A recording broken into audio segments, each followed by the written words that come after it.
C'est vraiment trop injuste, dirait un personnage avec une coquille d'œuf sur la tête. Et pourtant, je vois pas de façon de faire autrement. C'est vrai que c'est toujours sur les mêmes que ça tombe, mais aujourd'hui, je vais être obligé de suivre l'exemple du Christ et de reprendre ceux qui se croient des bons chrétiens fidèles, qui viennent à la messe et qui, pour ça, pensent qu'ils sont parfaits.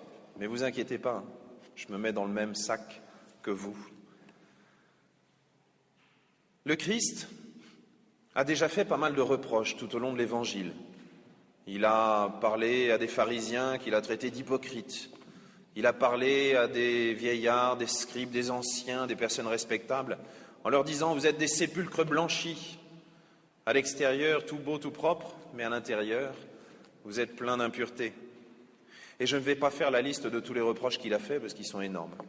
Mais le pire reproche qu'il ait fait, celui d'être Satan, d'être un obstacle sur son chemin, il l'a fait au prince des apôtres, au chef de l'Église, au premier des papes, à Saint-Pierre lui-même.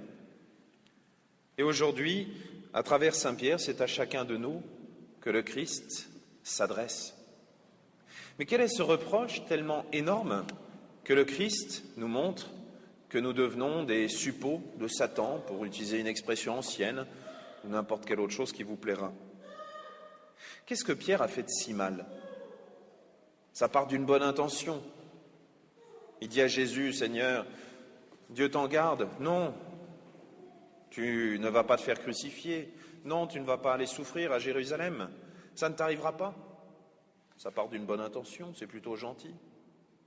Oui, accueillir le Messie. Oui, changer de vie. Oui, se convertir. Mais quel besoin y a-t-il d'aller jusqu'à la croix? Nous le savons bien, l'enfer est pavé de bonnes intentions et il ne suffit pas qu'une intention soit bonne pour que la guerre soit juste. Il ne suffit pas qu'une intention soit bonne pour que tous les moyens qu'on utilise deviennent bons.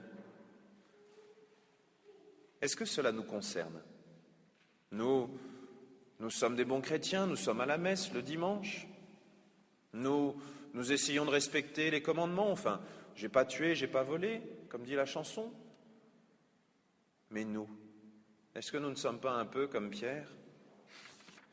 Écoutons cette première lecture, celle de Jérémie. Jérémie, connu pour ses jérémiades, justement, tout le temps en train de dire au peuple « Mais vous allez changer de vie, s'il vous plaît.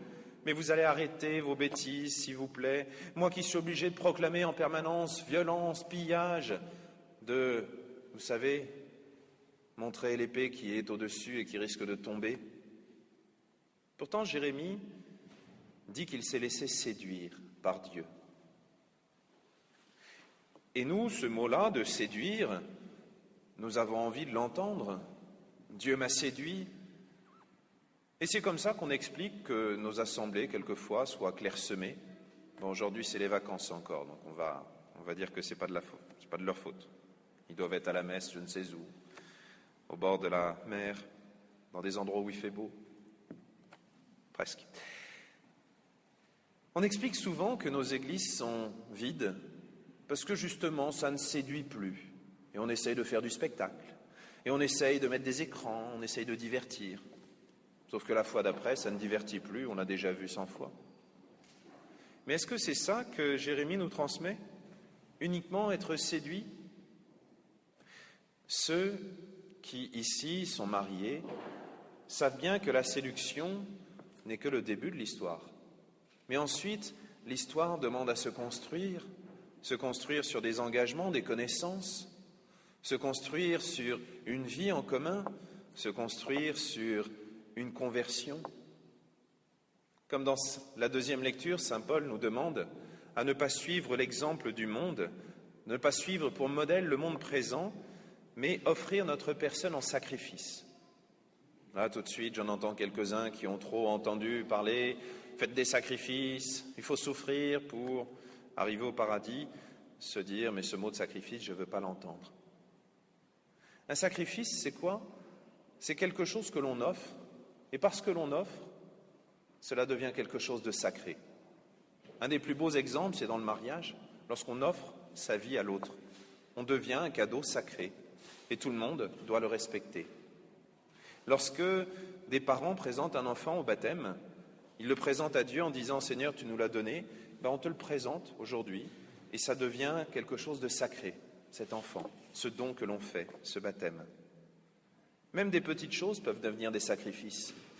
Même un collier de nouilles offert à une maman pour la fête des mères peut devenir un objet sacré, puisqu'il est offert, premier cadeau de son enfant. C'est important. Eh bien, Dieu nous demande par la bouche de saint Paul de nous offrir nous-mêmes en sacrifice saint. Et nous voyons que lorsque nous ne venons à la messe que lorsqu'il y a quelque chose qui nous plaît ou lorsque notre cœur est séduit, nous n'avons que la première étape de la vie. Pourquoi est-ce que c'est si important ? Regardons autour de nous le nombre de personnes qui un jour ont été baptisées et qui aujourd'hui abandonnent la foi. Regardons même le nombre de personnes qui, alors que le monde bouge un peu trop autour d'eux, alors que la tempête fait rage, abandonnent la foi. Le nombre de parents qui jettent l'éponge parce que c'est trop difficile de s'élever contre le bruit du monde et le bruit de la télévision. Le nombre de personnes qui, même dans le mariage, abandonnent leur engagement parce qu'elle ne me plaît plus. J'en ai trouvé une autre plus jeune, j'en ai trouvé un autre, plus sportif, plus je ne sais quoi. Si nous restons uniquement dans la séduction, nous restons simplement des consommateurs et des esclaves. Je sais, nous pouvons accuser l'air du temps d'être responsable de ça, mais le temps et le monde est toujours dirigé par le diable, comme à l'époque du Christ, comme à l'époque de saint Paul.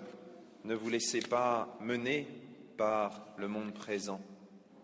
Aujourd'hui, c'est nous qu'il faut convertir.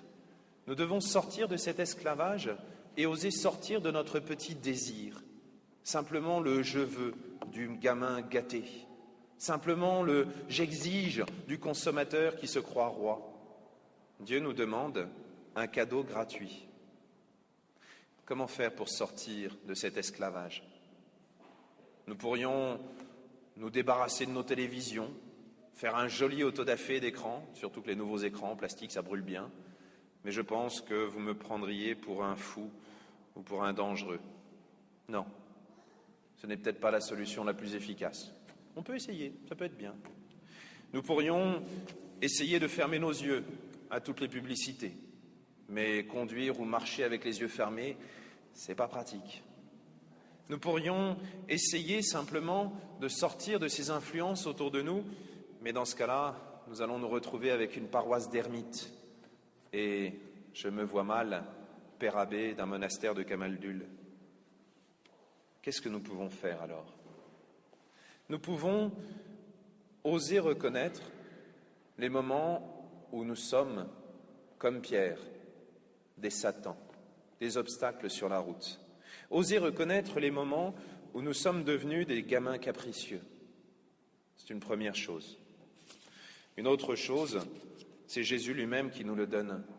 Si quelqu'un veut marcher derrière moi, qu'il renonce à lui-même, qu'il prenne sa croix et qu'il me suive. La croix, nous en avons tous. Ce n'est pas la peine d'en chercher d'autres. Pour certains, ce sont les difficultés de la vie, du travail. Pour d'autres, c'est les difficultés de la vie de famille. Pour certains parents, c'est les difficultés de l'éducation et la patience qu'il faut. Pour certains, ce sont les difficultés de santé ou de n'importe quoi. Nous en avons tous des croix. Mais la différence quand on est chrétien, c'est la manière dont on les prend à bras-le-corps. Parce que ces croix, si on les laisse nous tomber dessus, elles ne tiennent jamais. Mais si on est capable de les tenir vraiment, de les tenir par amour pour Dieu en disant « Seigneur, ce n'est pas ce que j'aurais choisi, j'aurais plutôt choisi la solution de facilité, mais puisque cette croix-là m'arrive, eh bien je décide de la porter avec toi, volontairement, et je décide de te l'offrir. Ne pas rêver d'un monde où tout le monde il est beau, tout le monde il est gentil, mais vivre aujourd'hui, dans le monde présent. Si nous le pouvons, nous pouvons aussi offrir à Dieu ces petites croix qui ne sont pas obligatoires. Quand nous voyons passer une jolie publicité, « Ah, c'est vrai, je pourrais avoir cette chose-là qui rendrait mon voisin tellement jaloux. Mais Seigneur, je te l'offre. Je te l'offre parce que, simplement, je veux te faire ce cadeau et que je sais qu'avec toi, il devient un cadeau sacré. Oui, osons demander à Dieu de nous comporter en chrétiens.